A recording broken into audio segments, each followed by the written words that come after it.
제6장. 그때 제자가 더 많아졌는데 헬라파 유대인들이 자기의 과부들이 매일의 구제에 빠짐으로 히브리파 사람을 원망하니 12사도가 모든 제자를 불러 이르되, 우리가 하나님의 말씀을 제쳐놓고 접대를 일삼는 것이 마땅하지 아니하니, 형제들아, 너희 가운데서 성령과 지혜가 충만하여 칭찬받는 사람 7을 택하라.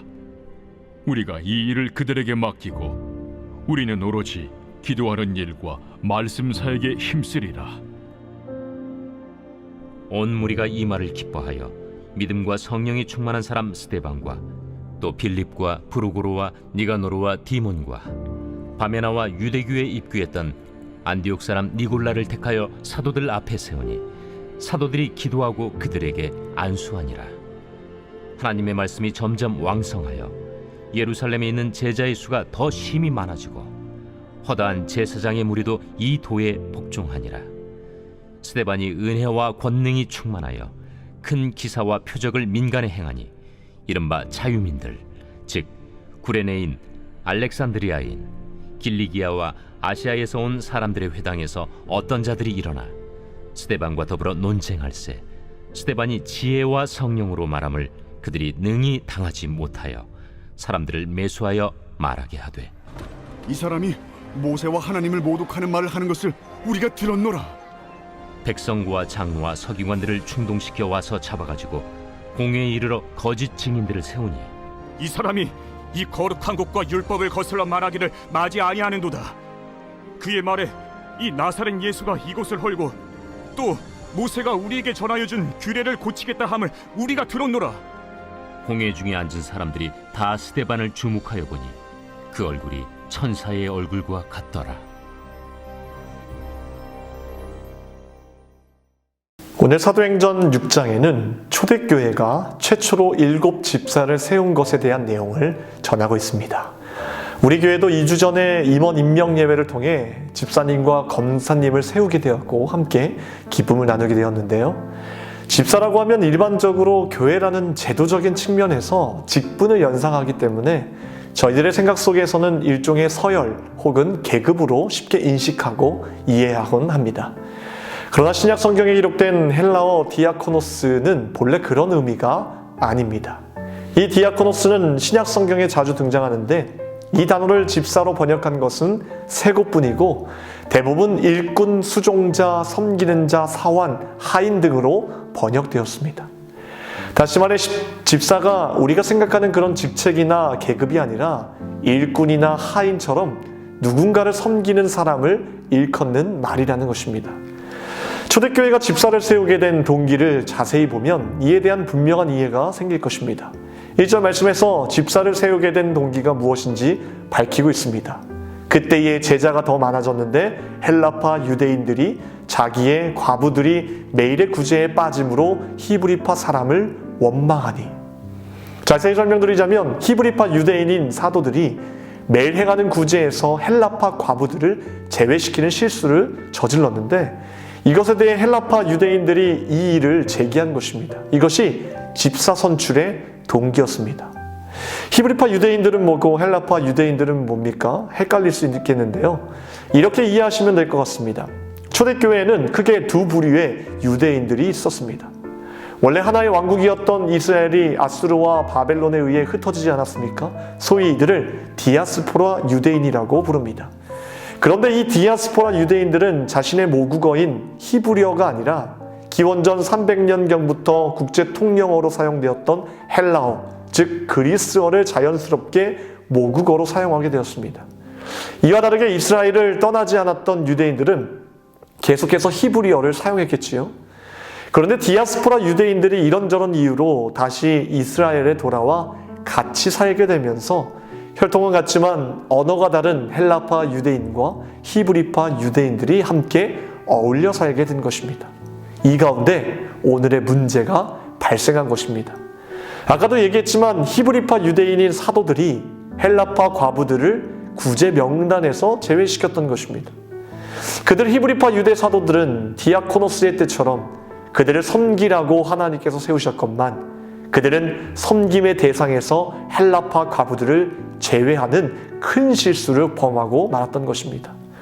하지만 놀라운 것은 그들은 즉각적으로 실수를 인정하고 더 나아가 실수를 하게 된 문제에 대한 정확한 진단까지도 내리게 되었습니다. 오늘 2절 말씀입니다. 12사도가 모든 제자를 불러 이르되 우리가 하나님의 말씀을 제쳐놓고 접대를 일삼는 것이 마땅하지 아니하니. 말 그대로 그들이 실수를 범한 것은 자신들이 하나님의 말씀을 제쳐놓고 접대를 일삼았기 때문이라고 말하였습니다. 여기서 언급된 접대는 음식 혹은 금전을, 돈을 의미합니다. 따라서 사도들은 그동안 하나님의 말씀을 제쳐두고 음식과 돈으로만 가난한 사람들을 하인처럼 섬겨온 것이 옳지 않았음을 깨달았던 것입니다. 그래서 그들 사도들은 다시는 이러한 실수가 없도록, 그리고 자신들도 말씀과 기도로 사람들을 성실하게 섬길 수 있게 하기 위해 이제는 식량과 돈으로 사람을 섬기는 하인을 따로 세운 것이 오늘날 우리가 집사라고 부르는 디아코노스라는 것입니다. 그리고 그들은 이렇게 말합니다. 4절 말씀입니다. 우리는 오로지 기도하는 일과 말씀 사역에 힘쓰리라. 이로써 사도가 더욱 힘써야 할 기도와 말씀 사역에 집중할 수 있었고, 기도와 말씀으로 사람들을 섬길 수 있게 되었다는 것입니다. 그리고 이것이 모두에게 큰 유익이 되었습니다. 우리가 이 대목에서 오해하지 말아야 할 것이 있습니다. 이때 사도들이 기도와 말씀에만 힘쓰겠다는 것을 통해 사도들이 했던 사역과 봉사만이 가장 우월하고 가치 있는 일이라 생각해서는 안 될 것입니다. 더 우월하고 덜 우월한 봉사는 없습니다. 하나님과 사람을 섬기는 모든 봉사는 다 똑같은 봉사입니다. 단지 사람마다 맡은 역할이 다르다는 의미입니다. 어떤 사람은 말씀을 통해, 어떤 사람은 기도로, 어떤 사람은 물질로, 어떤 사람은 특별한 달란트로, 어떤 사람은 몸으로 각자마다 맡은 역할이 다를 뿐 오직 우리가 분명하게 기억해야 될 것은 디아코노스, 즉 우리를 하나님의 일꾼과 종으로 세워주셨다는 것이며 우리가 주인을 위해 마땅히 섬겨야 될 책임이 있다는 것뿐입니다.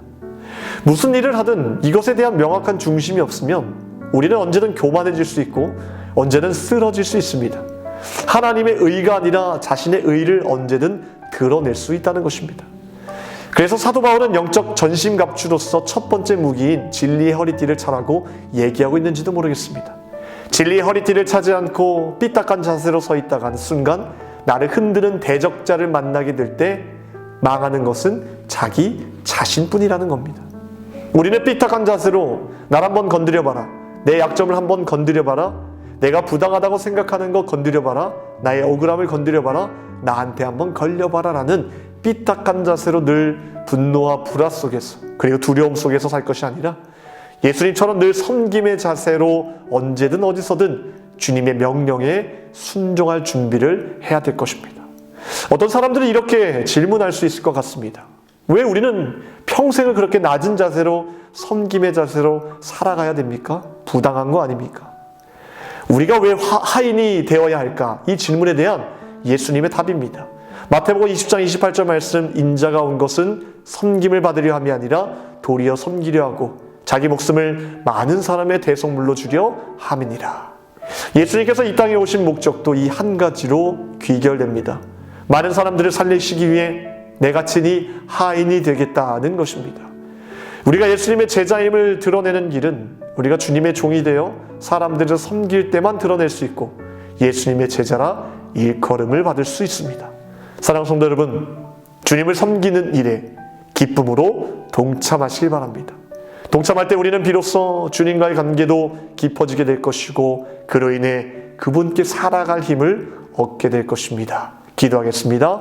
월요일 나라와 민족을 위해 함께 기도하겠습니다. 이 땅의 영적인 회복과 자유민주주의를 위해서 분열과 갈등이 사라지게 하시고 국민 통합과 화합을 위해서 경제가 회복되게 하시고 복음을 전하는 선교 대국이 되게 해달라고 함께 기도하겠습니다. 기도하겠습니다. 사랑해 주님 감사합니다.